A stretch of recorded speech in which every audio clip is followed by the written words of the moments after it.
Oi, gente. Oi, gente, tudo bem com vocês? Qual é esse vídeo aqui? Esse é um vídeo sério. Qual é o vídeo? Sobre política. Política. Galera, é o seguinte, o que acontece aqui nesse canal é que esse canal é nosso. Quer dizer isso.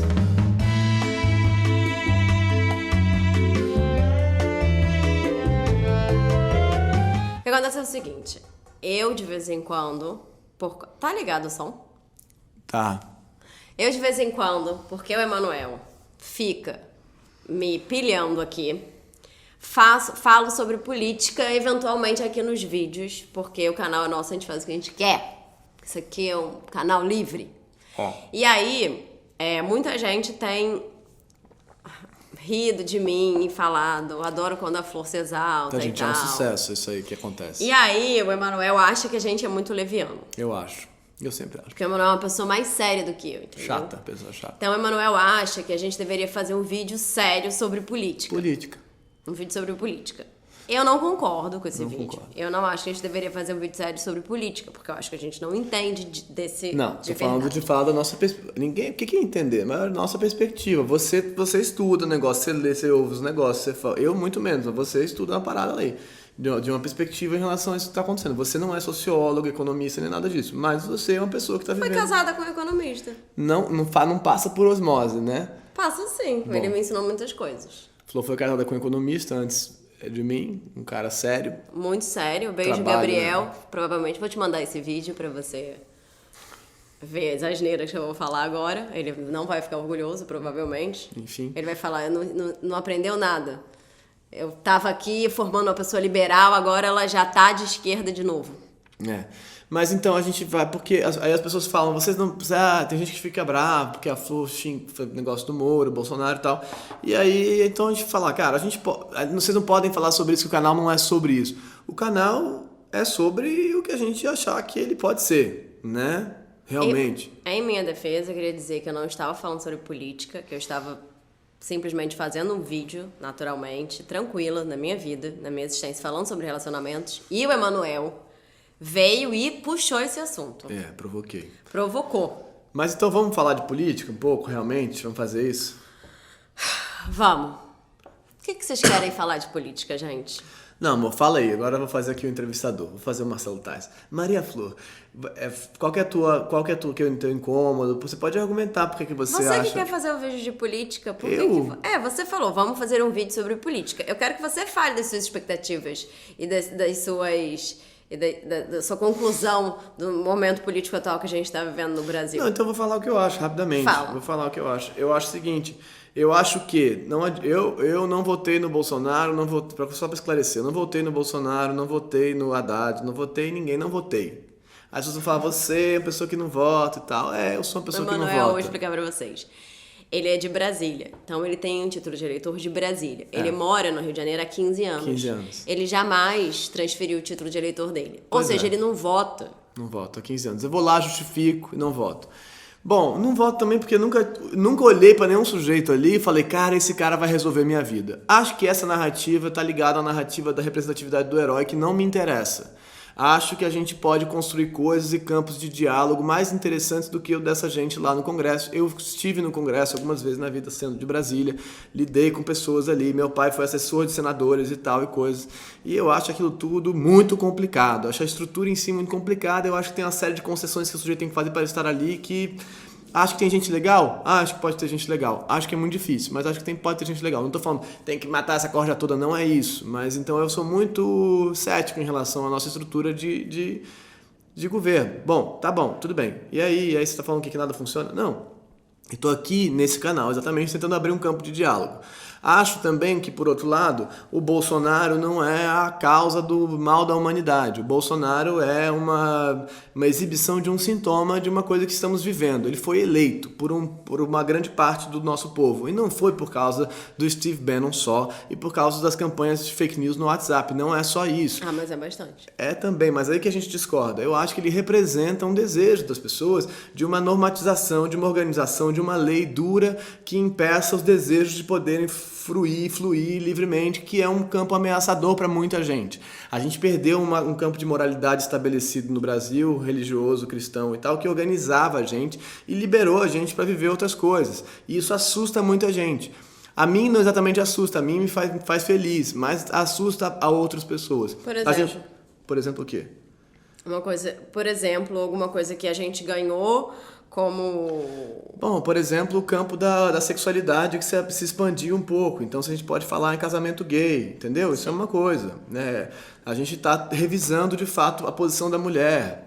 Ou a posição, só de falar isso já é um problema, mas a gente está revisando o papel, a representatividade do feminino, a gente está revisando a questão racial. E dos LGBTs também. E de tudo isso. Então, são coisas que são muito importantes para quem está defendendo campos de liberdade, mas são muito ameaçadoras para quem tem medo dos campos de liberdade. E não só do outro, medo dos campos de liberdade de si mesmo. Isso é que é o ponto. Eu acho que quando a gente inventa um Bolsonaro, constrói ele como a nossa figura, não eu, mas a gente como nação, a gente está pedindo para alguém regular a gente. Então a gente tem que pensar sobre isso. A gente está querendo um pai rígido, né? A gente está querendo um pai rigoroso, um pai que diga, você não pode gozar. E não um pai que diga, vai lá, vai gozar, vai ser feliz. Que é a função do superego, que pode ser o superego regulador ou o superego que te demanda gozo, como é o superego neoliberal, que te diz assim, você tem que ser gozante, você tem que ser feliz, você tem que ser potente. Então você acha que no momento atual, os 33% que ainda apoiam o atual presidente, eles, na verdade, precisam de algum tipo de contorno. Algum tipo de contorno que tava meio aberto, assim, que a gente tava sem um contorno, sem saber. A gente tá vivendo um campo de não saber quem somos, de identidades sendo revistas. Isso é lindo, mas é delicado. E várias vezes a gente atropela esse processo. É complexo, é um campo complexo, esse campo da liberação. É lindo, eu sou a favor da liberação. Para mim, a função do Estado é defender a liberdade das pessoas e não diminuir a liberdade das pessoas.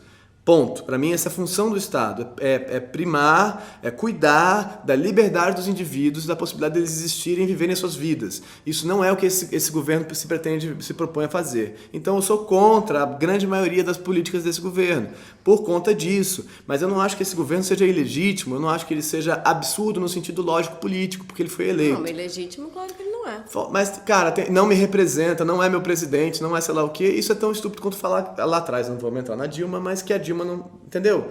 Representa o país no qual vocês vivem. Representa uma grande parcela do país, afinal ele foi eleito. E ele é um presidente legítimo, ele tá lá, ele é legítimo, isso. Ele representa uma parcela grande. Ele não me representa. O que ele fala não me representa. O que ele pensa não me representa. Eu não me identifico com aquilo. Sim, entendo. Eu não faço parte das pessoas que votaram nele. Sim. Eu não votei nele. Sim. Agora, é lógico que é fácil para mim fazer essa postura de análise crítica distanciada, porque eu sou um homem branco heterossexual. Então, eu tô muito pouco diretamente ameaçado pelo que ele está propondo. Ele não tá te ameaçando em nada, pelo contrário. Ele tá me ameaçando... Bom, enfim, é lógico, é diferente. Não, ele não tá te ameaçando em nada. Não existe nada que vai acontecer no país como política pública que vai te prejudicar.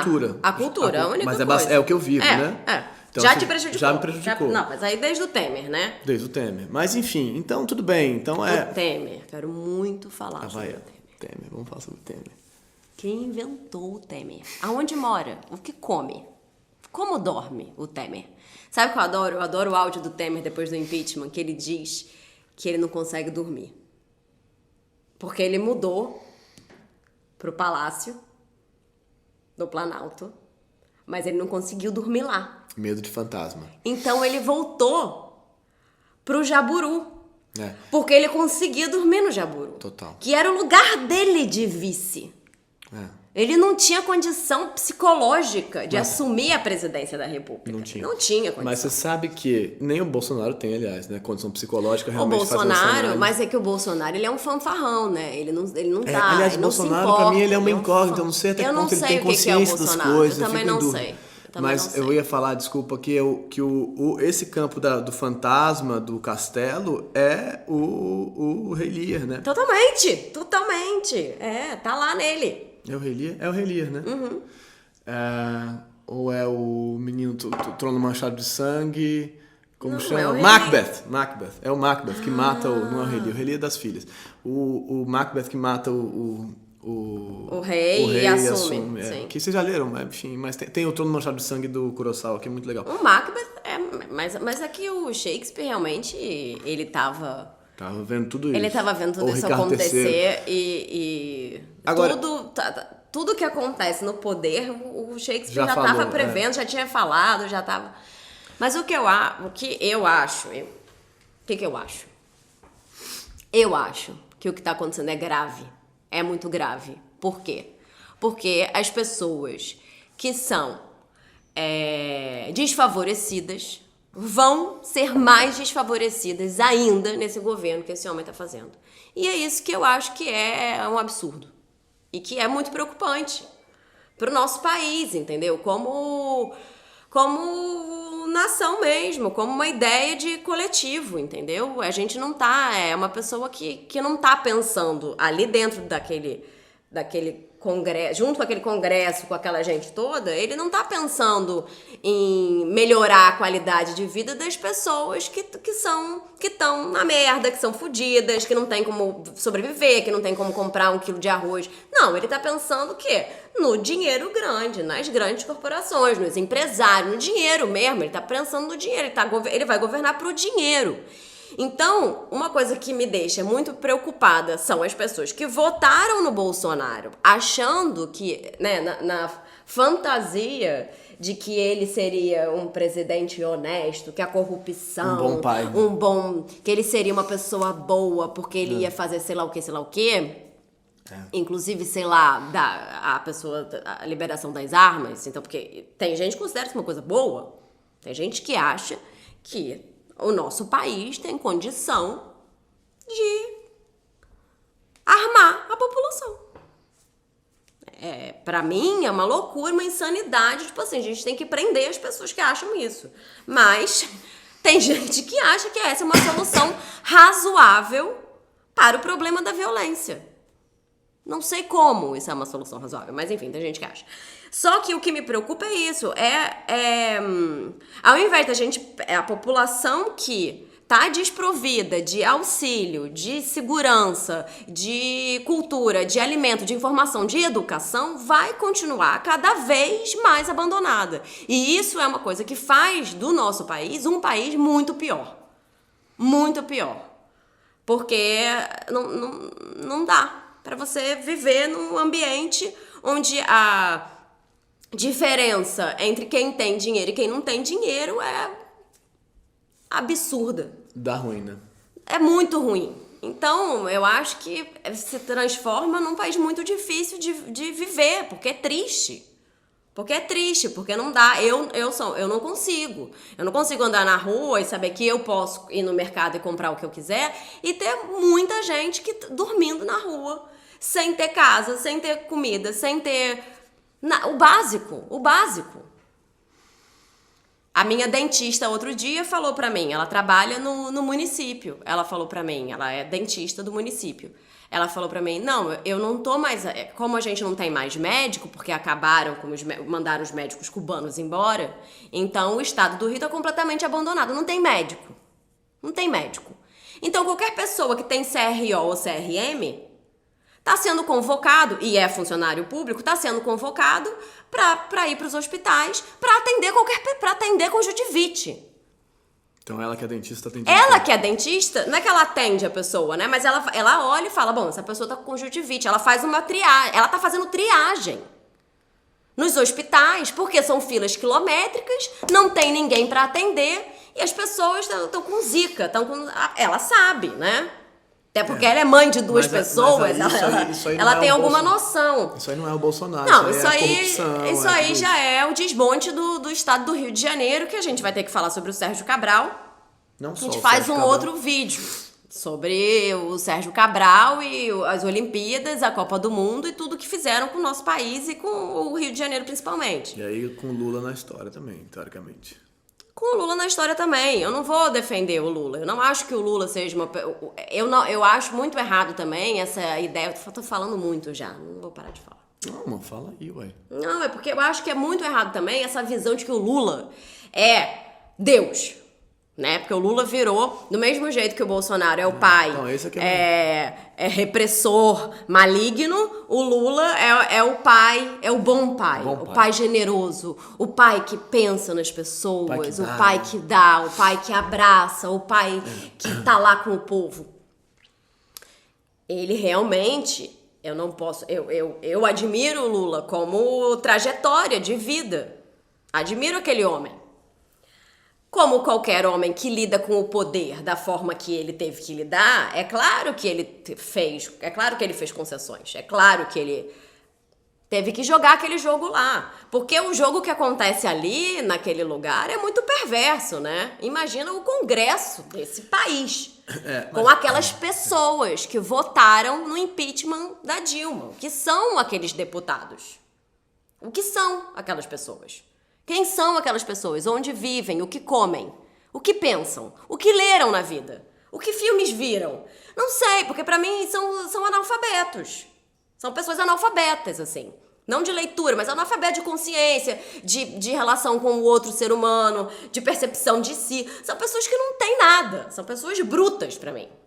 Eu tô até com calor. Eu vou até tirar essa roupa. Então, eu não tenho condição daqueles deputados nojentos, aquelas pessoas que não pensam, não tem condição, não tem educação, não tem nada, aquelas pessoas não têm nada pra mim. Aquele cambado de ruralista nojento. Então, essas pessoas, eles não têm condição de votar em impeachment de ninguém. De ninguém. Eles não têm condição. Eles não têm condição nem de ocupar aquele cargo que eles estão ocupando. Isso é que é mais desesperador. Porque quem vai ocupar esses cargos? Então, pra mim, o que tinha que acontecer era que essas pessoas elas não podiam ser eleitas. Essas pessoas tinham que ser funcionários públicos. Você tem que estudar pra você ser um deputado. Você tem que passar numa prova. Quando você passa nessa prova, você tem conhecimento suficiente, você é um técnico, aí você pode até entrar dentro de uma... Entendeu? Pra mim tinha que ser assim. A pessoa, pra ser senador, pra ser deputado, você tinha que ter uma prova, pra você saber se você tem condição. Eu defendi isso, eu acho, realmente. Não. Porque não tem como ser qualquer Zé das Couves. Se eu quiser amanhã me candidatar, eu viro deputada. Chance, hein? Ó, pessoal, ó, tá lançando aqui a candidatura já. Gente, como assim? Não sei nada. De porra nenhuma. Aí vem aqueles homens trogloditas e viram senadores. E ganham 25 mil reais por mês de salário.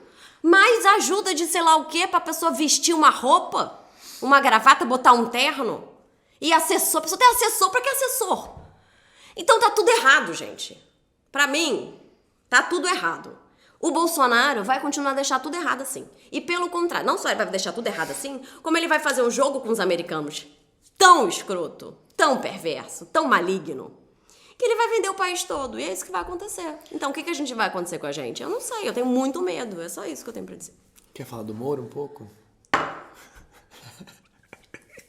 Eu vou falar rapidamente do Moro.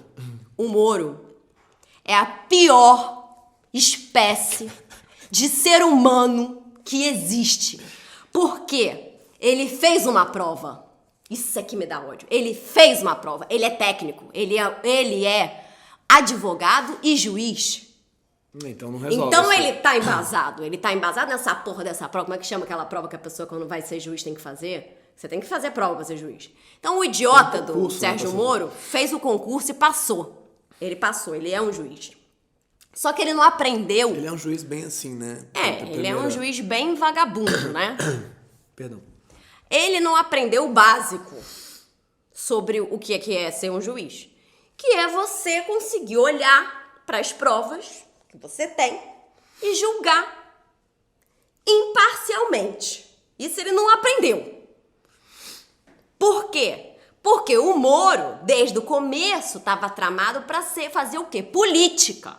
Bom. Porque quando o Moro senta com Michel Temer, Aécio Neves, naquela galerinha ali do PMDB, PSDB, ele não me enganou. Aquilo nunca me enganou, aquele homem. Nunca fui enganada pelo Sérgio Moro. Agora, vergonha de vocês aí, que estão desse lado aí, que foram pras ruas com essa porra desse Moro de super-homem. Nessa merda. Aí começa a me irritar o povo brasileiro. Porque o povo brasileiro o povo brasileiro pensa de um lugar tão burro que acha que precisa ter uma pessoa que vai salvar a vida dela. Ou o Lula é o Deus, ou o Sérgio Moro é o super-homem. Gente, não existe isso. Ninguém vai salvar a vida de ninguém. Nós temos que ser um corpo coletivo. Nós somos uma nação, nós somos o Brasil. O Moro é o filho de uma puta, entendeu? Não pode falar mais filho da puta, não é. A puta não tem nada a ver com isso, porque o Moro, ele não é nem filho da... Não posso nem dizer isso dele. A mãe dele não tem nada a ver com isso.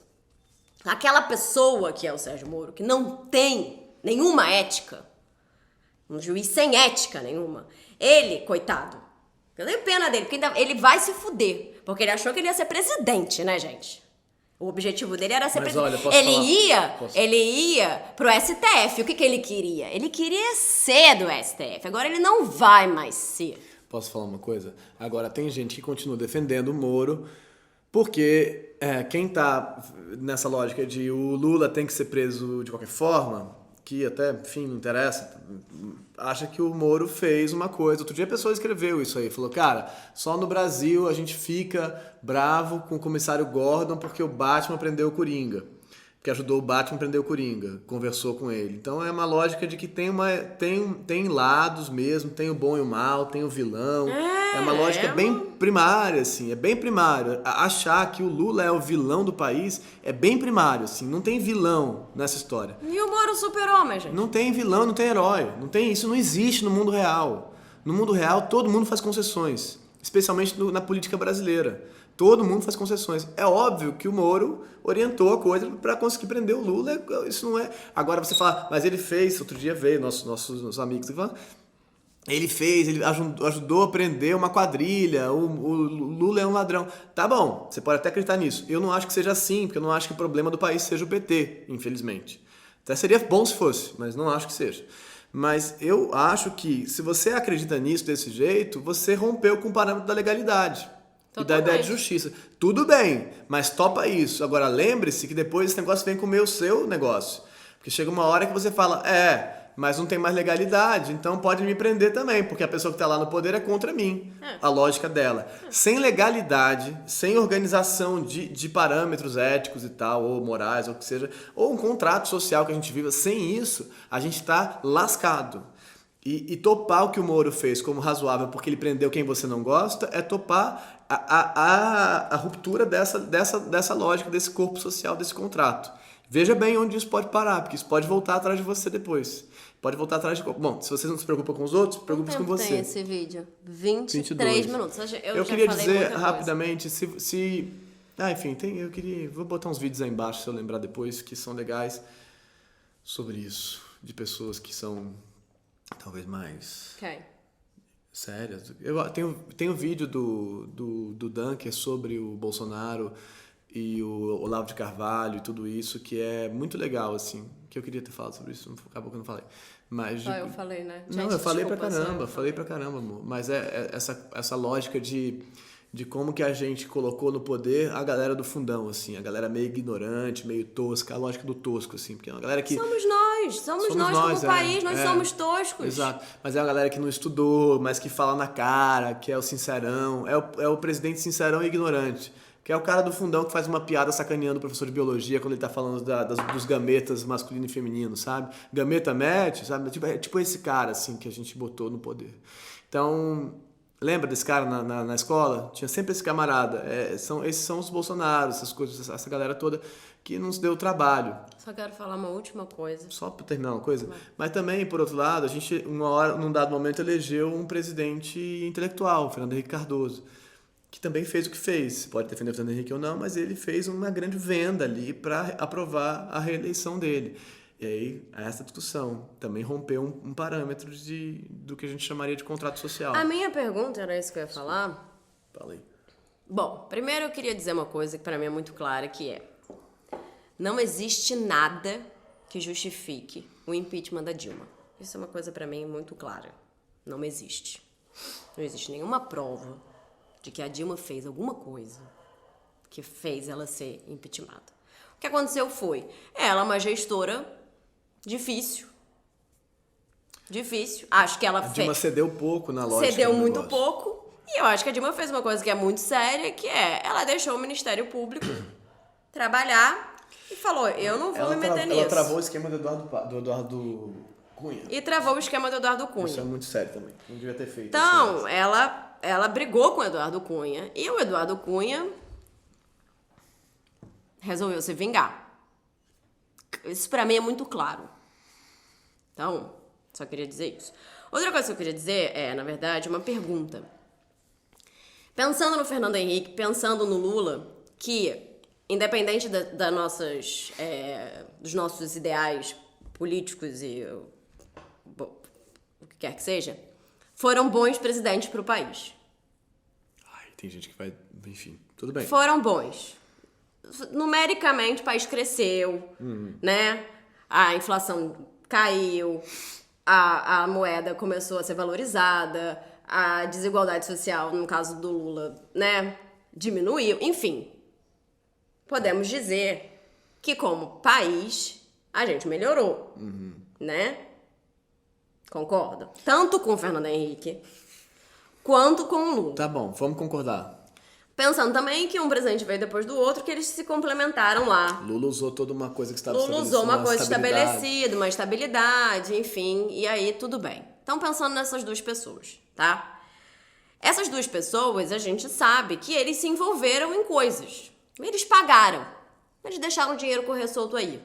Lógico, não tem como fazer isso. A minha pergunta é exatamente essa. Existe no nosso sistema político... Gente, a gente tem 500 Como? deputados, Exatamente. então... Existe alguma forma de você conseguir governar nesse país sem fazer o jogo político sujo? Isso existe? Nesse país que a gente está vivendo? Com isso encerramos o nosso vídeo de hoje. Se inscreve no canal. Diz sua opinião aí. Não sei se quer dizer também. O que você acha? Esse é um vídeo sério. Vídeo sério. Canal aqui, Flor e Manu, é um canal de gente séria. Eu vou desligar. Gente, se inscreve no canal. Desculpa, falei muito. Eu falei alto. A Emanuel até afastou, vocês viram o microfone.